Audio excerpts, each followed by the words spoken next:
Hello friends, Saurabh academy के इस YouTube platform में आप सभी का स्वागत है। जैसा कि आपको मैंने पहले ही बता रखा था कि आज से आप लोगों का रीजनिंग का क्लास मैं प्रोवाइड करवाऊंगा। तो जो बच्चे नवोदय, नेत्रहाट, सैनिक स्कूल, सिमुतल्ला, रामकृष्ण मिशन, इन सब विद्यालयों में नामांकन के लिए तैयारी कर रहे हैं, क्योंकि आप सभी को पता है पहले से अच्छे से कि इन सभी विद्यालयों में नामांकन कराने के लिए पहले आपको एक परीक्षा देनी होती है। उस परीक्षा में जो मेधा अंक तैयार होता है, उस मेधा अंक के अनुसार ही जितनी रिक्तियां रहती हैं वहाँ उतने बच्चों का नामांकन कराया जाता है। तो आइए, ये सब बातें तो आप लोगों को पहले से पता है ही।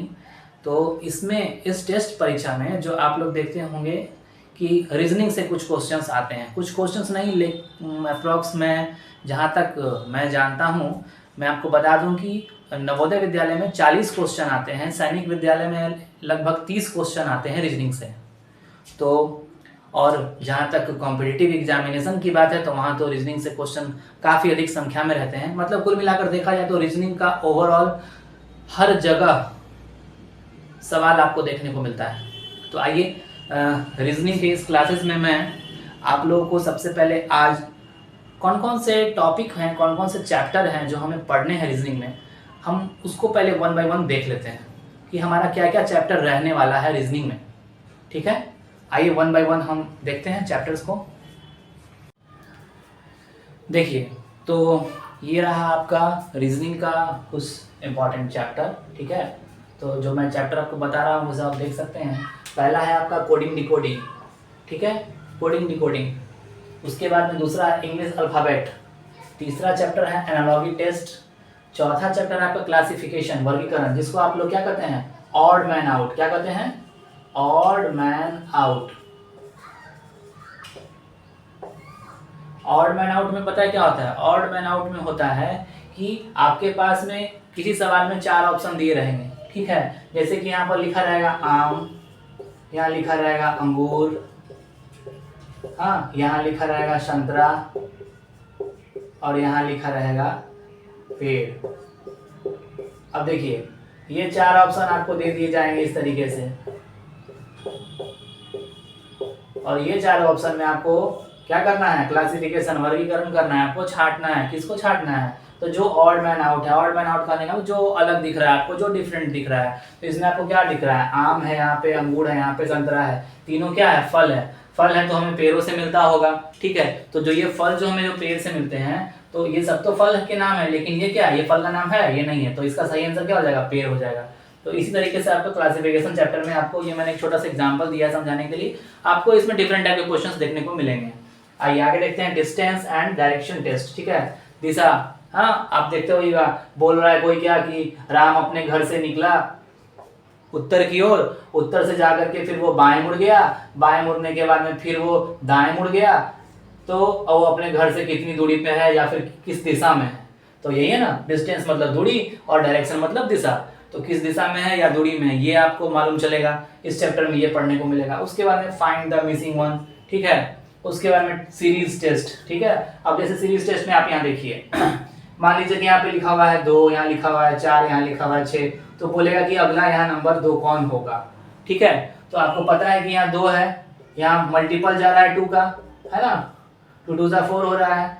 ठीक है, 2 3 जा 6 हो रहा है, तो यहाँ क्या होगा, 8 होगा, यहाँ क्या होगा, 10 होगा। यानी कि +2 क्या होते जा रहा है, इसमें ऐड होता जा रहा है। ठीक है, तो ये क्या है, ये आपका सीरीज टेस्ट होगा। इसमें आपका नंबर सीरीज भी होगा और वर्ड अल्फाबेटिकल सीरीज भी चलेगा। ठीक है, आगे आइए, आगे है आपका लॉजिकल सीक्वेंस ऑफ वर्ड्स। ठीक है, उसके बाद में आपका रैंकिंग टेस्ट है, उसके बाद में सिटिंग अरेंजमेंट है। ठीक है, सिटिंग अरेंजमेंट भी चैप्टर आपका बहुत ही इंपॉर्टेंट है। सिटिंग अरेंजमेंट चैप्टर में आपको जैसे इस तरह के क्वेश्चंस देखने को मिलेंगे।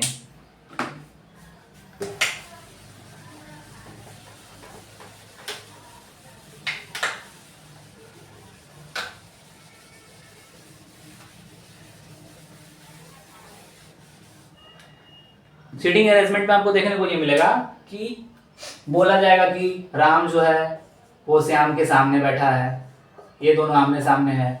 श्याम के बगल में रीता बैठी है। ठीक है, और रीता के ठीक दाएं ठीक दाएं कौन बैठा है? मान लीजिए कि शिवम बैठा है, ठीक है। तो अब पूछतेगा आपसे कि शिवम के सामने कौन बैठा है, सो बताइए।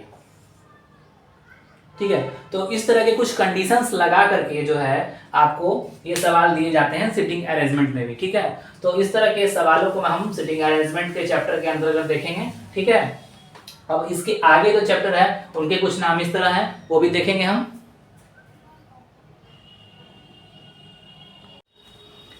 आइए अब हम लोग आगे देखते हैं। अभी हम लोग 10 चैप्टर का नाम जान चुके हैं कि कौन कौन चैप्टर हमें पढ़ना है। ठीक है, आगे 11वां नंबर चैप्टर है डाइस।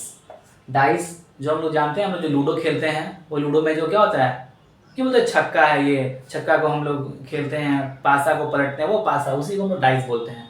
तो वो हम लोग डाइस चैप्टर पढ़ेंगे। ठीक है, उसके अंदर क्यूब एंड क्यूबाइट पढ़ेंगे। उसके बाद ब्लड रिलेशन, ठीक है, रक्त संबंध। हमारा जो परिवार है उस परिवार के सभी लोगों का यहाँ पर नाम आएगा, मामा मामी चाचा चाची नाना नानी, सब लोगों को हम लोग यहाँ पर याद करने वाले हैं इस चैप्टर में। आप देखेंगे कि इस चैप्टर में जो है आपको जो बच्चे जो है ना, जो रिलेशन नहीं समझ पाते हैं, वो पूछते हैं अपने माता पिताजी से कि माँ वो हमारे कौन लगे, पिताजी बताइए वो कौन थे जो आए हुए थे। तो इस तरह के जो होंगे ना सवाल, वो यहाँ एकदम बिल्कुल उनका माइंड पूरा क्लियर हो जाएगा कि वो कौन थे, वो उनको पूछने की ज़रूरत नहीं पड़ेगी, वो बच्चे समझ जाएंगे कि वो कौन थे और उनसे उनका रिश्ता क्या बनता है। मेन यहाँ ये समझना है कि जो एक्स आदमी है, इस एक्स आदमी का इस ए नाम के व्यक्ति से क्या रिश्ता है, इस रिश्ते को पहचानना है। आगे आइए, आगे हम टाइम एंड क्लॉक है, ठीक है, समय और घड़ी। आइए आगे कैलेंडर चैप्टर पढ़ेंगे हम लोग, उसके अंदर लॉजिकल वेन डायग्राम पढ़ेंगे। ठीक है, वेन डायग्राम हम लोग पढ़ेंगे। उसके बाद फिर मैट्रिक्स चैप्टर पढ़ेंगे, फिर कुछ मैथमेटिकल यहाँ पे आपका ऑपरेशन होगा। ठीक है, अब मैथमेटिकल ऑपरेशन जोड़ घटाव गुना भाग, ये आप समझ सकते हैं समझने को अपनी घरेलू भाषा में। ठीक है, मैथमेटिकल ऑपरेशन के बाद में फिर हम लोग पढ़ेंगे मैथमेटिकल रीजनिंग चैप्टर। उसके बाद में प्रॉब्लम बेस्ड ऑन एज, आयु संबंधी प्रश्न। ठीक है, एज से भी क्वेश्चन जो होता है वो रीजनिंग में मैक्सिमम कॉम्पिटिटिव एग्जामिनेशन में देखने को मिलता है। अब बोलिएगा सर ये एज का क्वेश्चन कैसा होगा, तो एज का क्वेश्चन यही होगा कि आज अगर आपकी उम्र 24 साल की है तो आज से 10 वर्ष पहले आपकी एज क्या रही होगी। ठीक है, और ये तो बस मैं एक छोटा सा एग्जांपल दे रहा हूँ। इस तरह के सवाल इससे काफ़ी अपर लेवल के क्वेश्चंस आपको देखने को मिलेंगे। ठीक है, वो सब मैं डिस्कशन करूंगा आपके क्लासेस में चैप्टर वाइज। अभी मैं आपको केवल क्या बता रहा हूँ, केवल मैं सिलेबस शेयर कर रहा हूँ। आज मैं सिलेबस आपको बता रहा हूँ कि रीजनिंग में कौन कौन से चैप्टर आपको पढ़ने होंगे। ठीक है, ये ओवरऑल सिलेबस है, इसमें कोई ऐसा नहीं है कि हाँ जो बच्चे नवोदय की तैयारी कर रहे हैं, जो बच्चे सैनिक स्कूल की तैयारी कर रहे हैं, है ना, ये केवल उनके लिए है, ऐसा कुछ नहीं है। ये ओवरऑल फुल्ली कॉम्पिटिटिव एग्जामिनेशन में भी यही सबसे क्वेश्चन आते हैं, बस क्वेश्चन के लेवल में अंतर होता है। जो छोटे बच्चों का एंट्रेंस एग्जामिनेशन होता है स्कूल्स के लिए, उसमें क्वेश्चन का लेवल थोड़ा डाउन देखने को मिलता है, और कॉम्पिटिटिव एग्जामिनेशन में जो बच्चे जो जॉब की प्रिपरेशन कर रहे हैं, जो गवर्नमेंट जॉब गवर्नमेंट सेक्टर में जाना चाह रहे हैं, या फिर अब तो प्राइवेट सेक्टर्स में भी बहुत जगह एग्जामिनेशन होने जा रहा है, और एग्जामिनेशन के बेसिस पे ही उनका वहाँ क्या होता है, अपॉइंटमेंट होता है।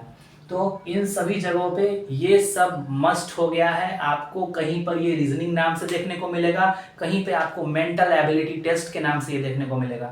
ठीक है, चलिए अब हम लोग 20 नंबर चैप्टर तक कंप्लीट कर लिए। 20 नंबर तक हमको क्या पढ़ना है, प्रॉब्लम बेस्ड ऑन एज। अब आगे देखते हैं चैप्टर नंबर 21 से कि अब क्या आगे पढ़ना है। और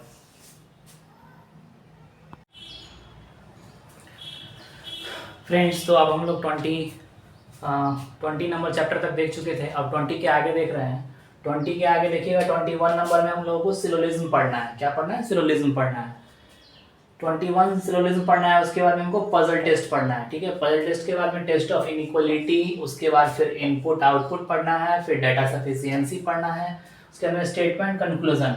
ये जो स्टेटमेंट कंक्लूजन होगा, इसके अंतर्गत 2-3 चैप्टर 2-3 टॉपिक्स आपको मिलेंगे, वो अलग अलग होंगे। मैंने कंबाइंड एक ही जगह लिख दिया है, स्टेटमेंट और कंक्लूजन। इसमें स्टेटमेंट आर्गूमेंट भी आते हैं। ठीक है, उसके बाद में कोर्स ऑफ एक्शन हो जाएगा। उसके बाद में कॉज एंड इफेक्ट्स हो जाएंगे। उसके बाद डिसीजन मेकिंग हो जाएगा। उसके अंदर मिरर और वाटर इमेज। ठीक है, इमेज चैप्टर पढ़ना है जिसमें 2 सेक्शन होता है, एक होता है वाटर इमेज का और दूसरा होता है मिरर इमेज का। ठीक है, फिर आते हैं इधर 31 नंबर चैप्टर में। यहाँ देखते हैं, यहाँ है काउंटिंग ऑफ फिगर्स। ठीक है, उसके बाद पेपर फोल्डिंग, ठीक है, आपको दे दिया जाएगा कि पेपर आपको इस तरीके से मोड़ना है, ठीक है, कोई आपको डिजाइन बना दिया जाएगा, तो आपको दिया रहेगा सवाल में, वो 4 ऑप्शन जो दिए जाएंगे वो बताया जाएगा कि किस तरीके से इस पेपर को फोल्ड किया गया हो कि ये डिजाइन बनकर तैयार हो गया है, ठीक है, ये पढ़ना होता है इसमें। उसके फिर पेपर कटिंग से क्वेश्चन रहेगा, फिर आपका फॉर्मेशन ऑफ फिगर्स चैप्टर है, फिर एनालॉजी टेस्ट है, और फिर क्लासिफिकेशन है, वर्गीकरण, ठीक है, यहाँ भी क्लासिफिकेशन आपको पढ़ना है। तो फिर सीरीज है, इस सीरीज में आपको मैंने पहले भी बताया कि आपका नंबर सीरीज होगा, अल्फाबेटिकल सीरीज होगा, ठीक है, उसके बाद फिगर मैट्रिक्स पढ़ना है, फिर स्क्वायर कंप्लीशन पढ़ना है, फिर काउंटिंग ऑफ क्यूब्स पढ़ना है, ठीक है। आपको एक बॉक्स बना दिया जाएगा, यहाँ पे मैं समझा देता हूँ छोटा सा, ये बॉक्स आपको बना दिया गया रहेगा और कहा जाएगा कि इसमें कितने स्क्वायर हैं बताइए, आपको काउंटिंग करना पड़ेगा। तो कितने होंगे 1 2 3 4 5 6 7 8 9, आप लोग ऐसे गिनते हैं, ठीक है, ये गिनने की बिल्कुल भी जरूरत नहीं है, इसका मैं ट्रिक बताऊंगा आपको, ये आपको बॉक्स गिनने की बिल्कुल भी जरूरत नहीं पड़ेगी, बिना बॉक्स को काउंट किए हुए आप डायरेक्ट एक फार्मूला है वो फार्मूला आप इंप्लीमेंट कीजिएगा और आपका वो क्या, वो नंबर ऑफ बॉक्सेस जितने हैं वो आपको काउंट हो जाएंगे, कितने उसमें स्क्वायर बॉक्स हैं, ठीक है। चलिए मैं आपको सब कुछ बताऊंगा, ठीक है, लेकिन जो आपका प्रॉपर क्लास होगा उस क्लास में जब जिस टॉपिक जो चैप्टर जिस समय चल रहा होगा मैं उस समय में उस चीज़ का डिस्कशन करूंगा, ठीक है। तो आज की इस वीडियो में इतना ही, थैंक यू। नेक्स्ट वीडियो में मैं आपको उम्मीद करता हूँ कि मैं आपका जो चैप्टर है चैप्टर नंबर 1 वो मैं स्टार्ट कर दूंगा, ठीक है। तब तक के लिए थैंक यू, आप लोग इस चैनल को अपना प्यार दीजिए, ठीक है, ओके बाय।